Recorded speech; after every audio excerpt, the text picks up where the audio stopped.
The other notable thing to talk about here is the 23-minute and change interview that Ariel Helwani did with WWE President and Chief Revenue Officer Nick Khan for BT Sport. This was conducted on Friday, and then they released it on Sunday. And there was a lot of news in this. Some of the highlights being Nick Khan confirming that there would be a complete revamp to NXT in the coming weeks. And I think like we should separate because these kind of bled into one another. It sounds like the complete revamp is more an aesthetic change that we're going to see to NXT from the production side of things.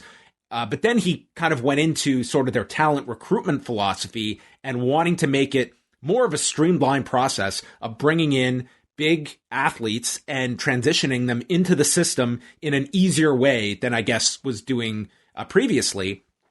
And he went so far as to like use the term like indie wrestlers that have come in through our system that are now in Raw, on SmackDown, and they don't want to just be doing that. And I didn't take that line to mean we're excommunicating ourselves from the independent scene, but I do think like this is a reevaluation of who are going to be stars for us. And I think you can look at all of the cuts and different ages that were let go, different sizes that we're going to let go. And I think that that philosophy is going to change from like, I don't see this as just status quo. I see this as an adjustment. And frankly, I think that when it comes to talent, I think that the viewpoint is narrowing. I don't think it's expanding, which we had seen WWE at its largest in terms of signing talent that you never would have imagined 10 years ago would land in the WWE system.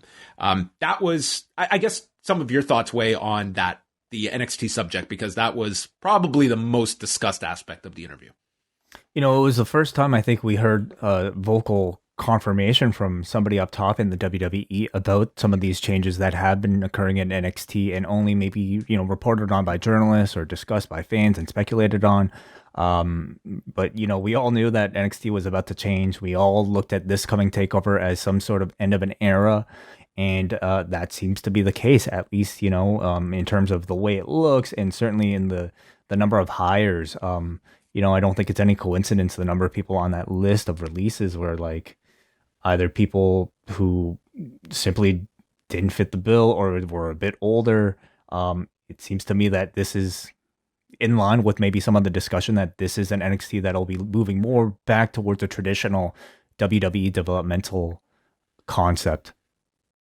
Yeah, and it's one where I think like there was also, Nick Khan bringing up, because Ariel brought up like the length of Raw, and that is maybe the most consistent complaint I think I have heard over the last 9 years. Like, I don't know anyone that has ever said, I really like this 3-hour format. Like, not one. I'm not even exaggerating. There was this one dude at the wedding, who was like the only person in my life who I have heard say, man, I wish SmackDown was an hour longer. Oh, Rampage is only 1 hour? That's too little, man. Like, that was really odd. Do they watch Raw? I didn't get that far in the conversation, but they keep up with it. I don't know if they watch every single minute, but he is certainly a rarity. Yeah. So, I mean, Nick Khan answered this question like somewhat in jest, like it was like somewhat tongue in cheek, but his argument was that Raw would benefit from being 4 hours because then we could sell it for more money and SmackDown could be 8 hours. And yes, that's, preposterous, but I don't think it's divorced from the mentality that if for whatever God knows what, if USA Network came to them and said, you know what, we want to increase it to 400 million a year and you give us 4 hours because our primetime programming could use that lift, I can't say for sure that WWE is walking away from that. In fact, I would put that at a pretty small percentage. That is the mindset. It is make the money now. It is not looking at erosion over time.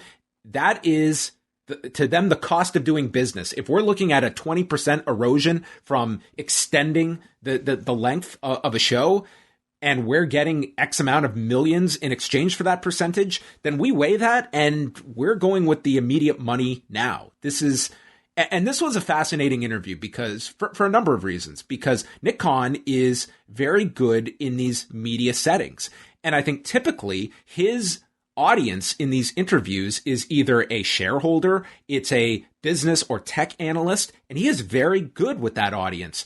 This was the first time that he was doing an interview where I think that the primary audience was going to be the wrestling fan. And that's an audience that I don't think he has communicated with directly, because in this one, like just using the term indie wrestlers, that's going to send off alarm bells for your diehard audience, that they're going to decode that as you're stripping away a product that we greatly enjoy in favor of this new vision.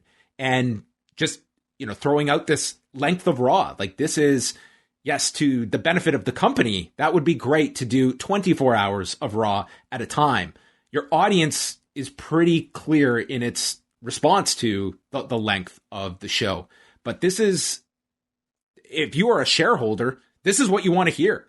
We are looking at next quarter. We are looking at year over year. It's black and white. That is what we are hearing. And that is who Nick Khan works for, in essence. So I think that you're going to have different interpretations of these answers. But to the wrestling fan, I can certainly see you coming away from this interview and concluding that the NXT that you have enjoyed over the last number of years is going through a major shift, and that the fan experience is not paramount if there is a price tag. It is more content, and how are we going to churn out that content? Well, I think his answer to that question was partially like a way to kind of dodge, like what is clearly, I think, a pretty negative trait about Raw that Ariel was trying to bring up, I think, in a polite manner. It's not like Nick Khan is going to say, yeah, I agree. 3 hours is a bit much. I never watched the show. Like he had to make it sound, somewhat, I don't know, positive that Raw is 3 hours. In fact, it should be 4. Why wouldn't I want it to be 4 from my perspective?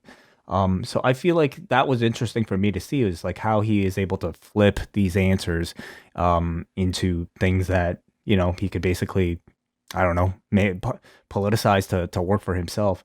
The other thing is, I mean, he kind of briefly talked about it in the interview, but I feel like he's somebody who doesn't put too much weight in the reaction of the audience, in particular the hardcore wrestling fan base.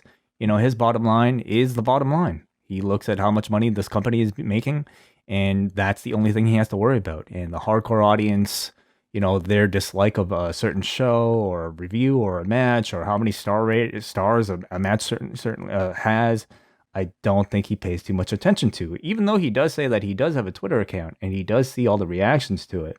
But I ultimately... This guy's very shrewd. Like it was interesting listening to his interview with Ariel and listening to the other interview he did with Recode Media last week. Like there were these little lines in there where you can tell, like, he's done his homework on the interviewer. And with Ariel, I mean, he represented Ariel, so he has that existing relationship. But with this the other interview, like, I don't know what his history was with the host, but he mentioned, like, listening to a past episode, something from his bio. Like, this is a guy that I would imagine goes into these interviews, and he's doing his homework on who he's sitting down with for an extended chat as well. Like, he's a very, very savvy,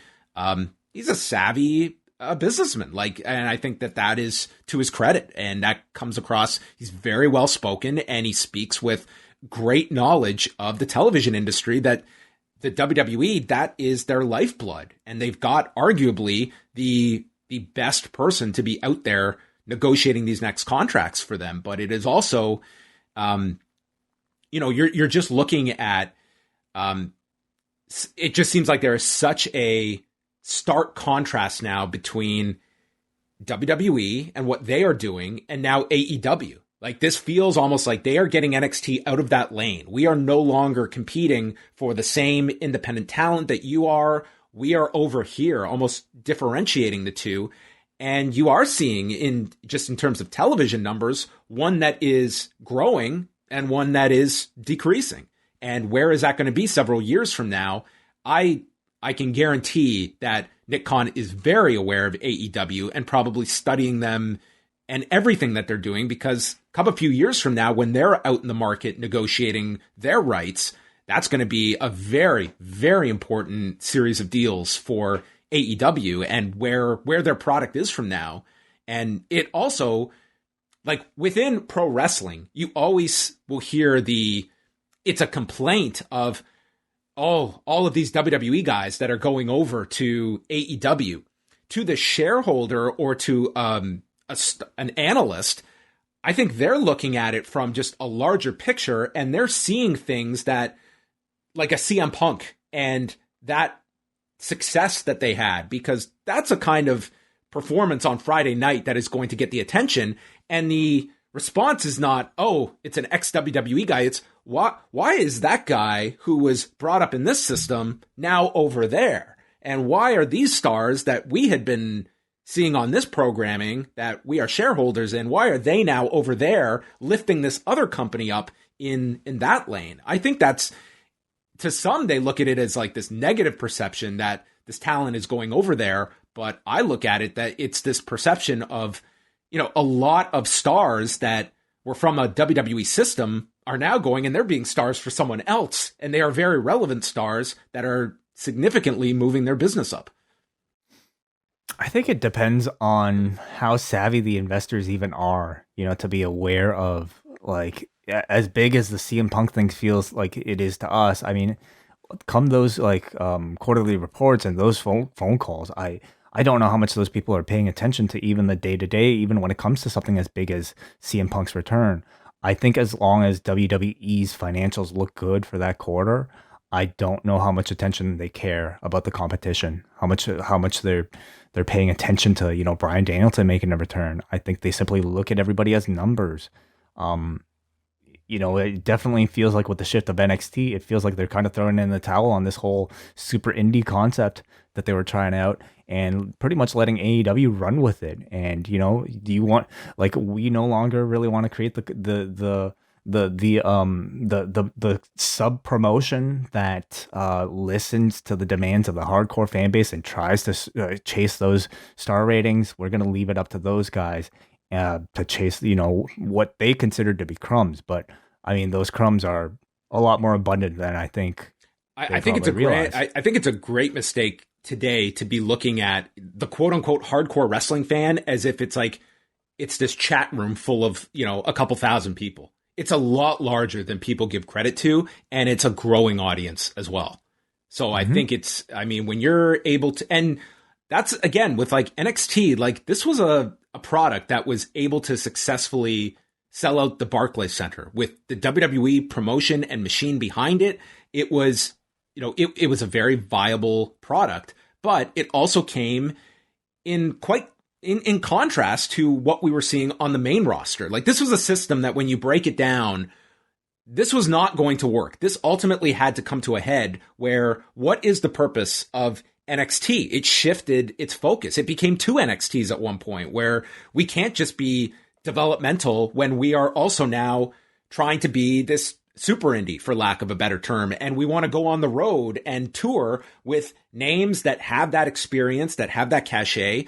And we were trying to serve all these masters, but at the core, it was produce talent for the main roster. And if we're doing something completely different at NXT, that's not funneling talent in the system they want. It looks like we want a streamlined system, and that might be to the detriment of NXT and chase off viewers. Like the television numbers will be interesting, but I think that's going to be more of a long-term conclusion because the roster is what it is on NXT. These people all survived the cuts. It's going to be in 12 to 18 months, what is the makeup of NXT going to look like? Maybe it's a stark contrast.